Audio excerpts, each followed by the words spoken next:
Ruby Payne has some good suggestions for taking multiple choice tests. She suggests we start by drawing a couple of eyeballs right at the top of the questions. That's to remind us to look at and read the question carefully. Perhaps circle the nouns and underline the verbs. You know what she wants us to do with what. Or what the test taker wants us to do with what. So why might a gardener not want an armadillo in the garden? You know, from what I read, I would predict because it might dig up the garden, dig up the vegetables. Now notice I've covered up the answers. That's a good trick. You might use your school ID during the tests. Cover up the answers and just pay attention to the question. Next, we want to cross off all the wrong answers before we go looking for the right answer. There's always at least a couple that are obviously wrong. So if we have to end up guessing, well, we've increased our odds. A, an armadillo sometimes damages vegetables as it digs for insects. Goes along with our prediction. An armadillo often attacks gardeners. That's silly.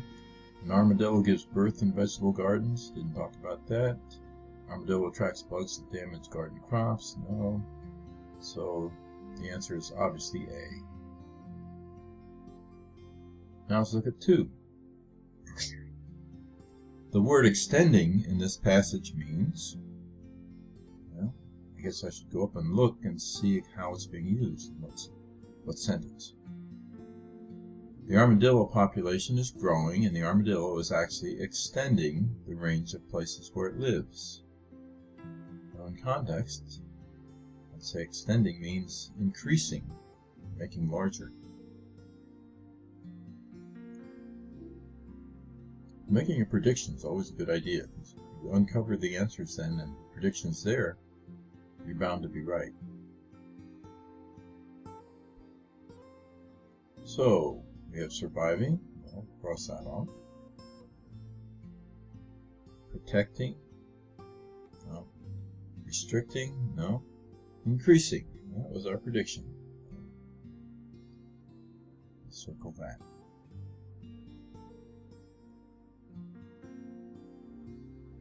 Let's go ahead and look at 3. Cover up the answers. You can tell from the passage that the armadillo, well, I guess we're going to have to look at the answers in this case and see if we can cross off a couple, because the question doesn't give us any clues. A, uses its sharp eyesight to find food. Well, they told us it doesn't have good eyesight. Got a good sense of smell. Cannot cross large rivers or streams. Well, apparently it can cross large rivers and streams. Has been able to adapt to its surroundings. Well, that sounds good. And does not have any natural enemies. Well, it must have some enemies, but it has ways of defending itself. So, has been able to adapt to its surroundings, must be the answer. 1 to 4.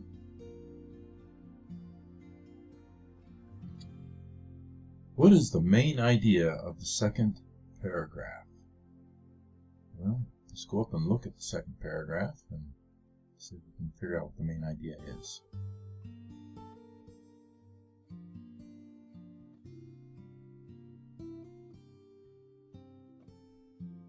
Let's see, we have curls itself up into a tight ball to protect itself. As a last resort, it can also run very fast, and it's a strong digger. I didn't make any notes in the margin, so let me go ahead and do that now.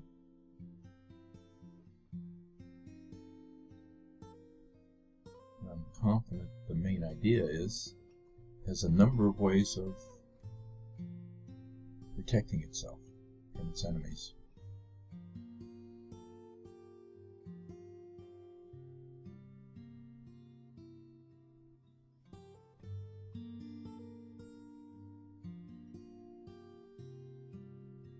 So let's see if the prediction came true.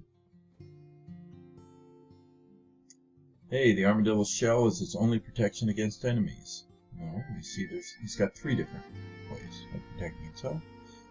B, the armadillo is most often found curled up in a tight ball.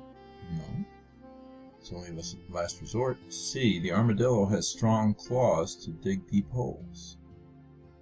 No, it uses its nose, I believe it said. So D, the armadillo has several ways to protect itself from its enemies. Okay, let's look at 5.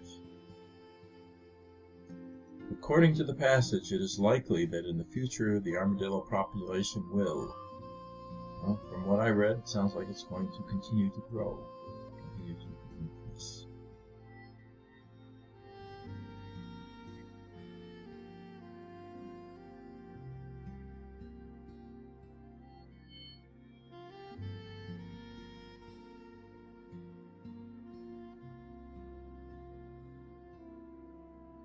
Well, let's uncover the answers and see if our prediction is there.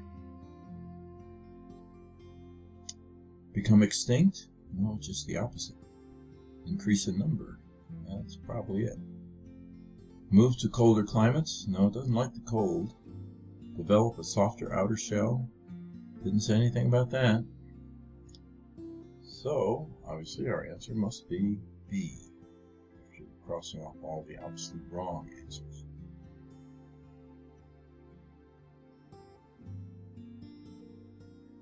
Okay, moving on to 6. In this passage, elude means to. Well, again, we're going to go up and see the word elude in context. The word was used.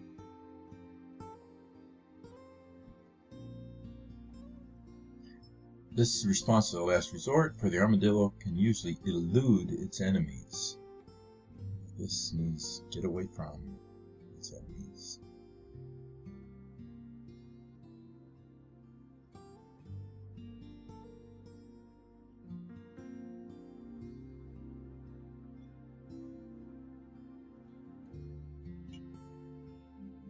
Hey, escape?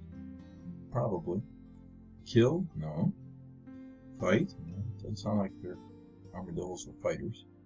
And definitely not assistants.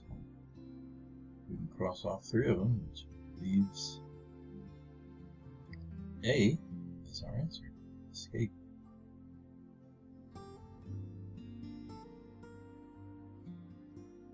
Okay, number 7. Which is the best summary of this passage? Well, I guess we're going to have to look at them. We can't really tell from the question what suggestions they're going to give us, so we'll uncover the answers. A, the armadillo is found mainly in Mexico and South America.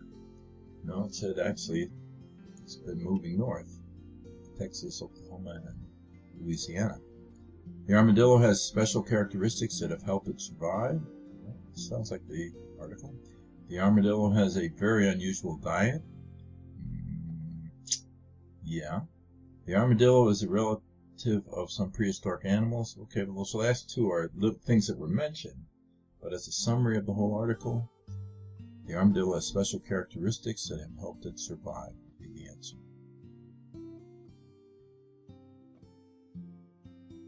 Okay, 2 more. Let's look at 8.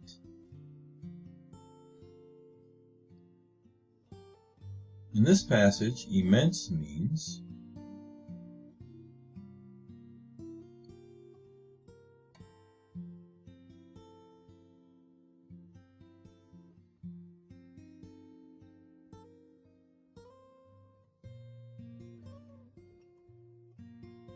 the armadillo's appetite is immense. Okay, sounds like it's pretty big. It can eat 100 cutworms in a day. So let's look for something big.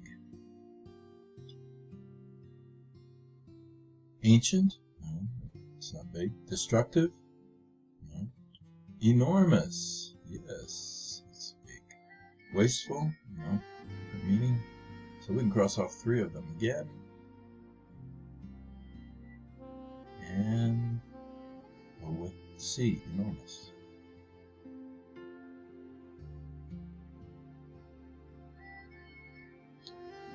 And finally, number 9. An armadillo swallows air because it... Well, I thought that was one of the more interesting things in the article, and I remember it was to allow it to float. So it can float, paddle, or grab a hold of a stick or something and cross larger bodies of water.